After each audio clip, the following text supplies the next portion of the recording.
Hello बच्चों, चलिए प्रश्न को देखते हैं। प्रश्न है हमारे पास, मान लीजिए कि फलन r से r में परिभाषित है, जहां फलन f(x) बराबर है 2x-3, जहां x r में संबंध रखता है द्वारा परिभाषित है, तो हमें f इनवर्स ज्ञात करना है।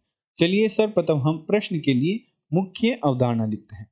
मुख्य अवधारणा, तो मुख्य अवधारणा में हम, यदि हमारे पास कोई फलन f(x) दे रखा हो और हमें f इनवर्स ज्ञात करना हो, अर्थात प्रतिलोम फलन ज्ञात करना हो, तो हम निम्न चरणों की सहायता से ज्ञात करते हैं।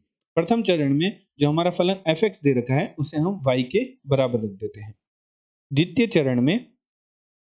चरण में x तथा y को परस्पर परिवर्तित कर देते हैं, अर्थात x की जगह y तथा y की जगह x का प्रतिस्थापन कर देते हैं। प्रतिस्थापन करते हैं, जो हमारे पास प्रथम चरण से जो हमारे पास समीकरण प्राप्त होगी उसमें x की जगह y तथा y की जगह हम x रख देंगे, प्रतिस्थापन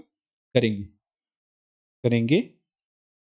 तीसरे चरण में जो द्वितीय चरण में हमारे पास जो समीकरण प्राप्त होगी, द्वितीय चरण से प्राप्त समीकरण की सहायता से हम y का मान ज्ञात करते हैं। तीसरे चरण में हम y का मान ज्ञात करते हैं। जो हमारे पास द्वितीय चरण में समीकरण प्राप्त होगी उसका हम y का मान ज्ञात करते हैं तीसरे चरण में। और हमारे पास जो चौथा चरण है उसमें f इनवर्स x बराबर y रख देते हैं। तो हम जो y का मान ज्ञात करेंगे वही हमारा f इनवर्स x अर्थात प्रतिलोम फलन होगा।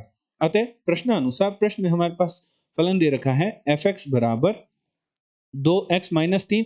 तो प्रथम चरण में हम क्या करते हैं, जो हमारा फलन f(x) है उसे y के बराबर रख देते हैं, तो हमारे पास प्राप्त हुआ 2x-3। दूसरे चरण में हम x को y से तथा y को x से परस्पर प्रतिस्थापित कर देते हैं, तो y की जगह हम क्या लिख देंगे, x बराबर 2y-3, x की जगह y तथा y की जगह x लिख देंगे। तीसरे चरण में हम y का मान ज्ञात कर लेते हैं, तो y का मान ज्ञात करेंगे तो 3 जो हमारे दाएं पक्ष में उसे बाएं पक्ष में भेजेंगे, तो 2y बराबर हमारे पास प्राप्त होगा x+3, जहां से हमारे पास y का मान प्राप्त होगा x+3/2। और चौथे चरण में जो हमारा y है वही हमारा f इनवर्स x है, तो हमारे पास f इनवर्स x अर्थात प्रतिलोम फलन प्राप्त हुआ x+3/2। तो हमारा जो फलन है f इनवर्स का मान हमारे पास, या f इनवर्स x का मान हमारे पास प्राप्त हुआ x+3/2। आशा करते हैं आपको प्रश्न का समझ आया होगा। धन्यवाद।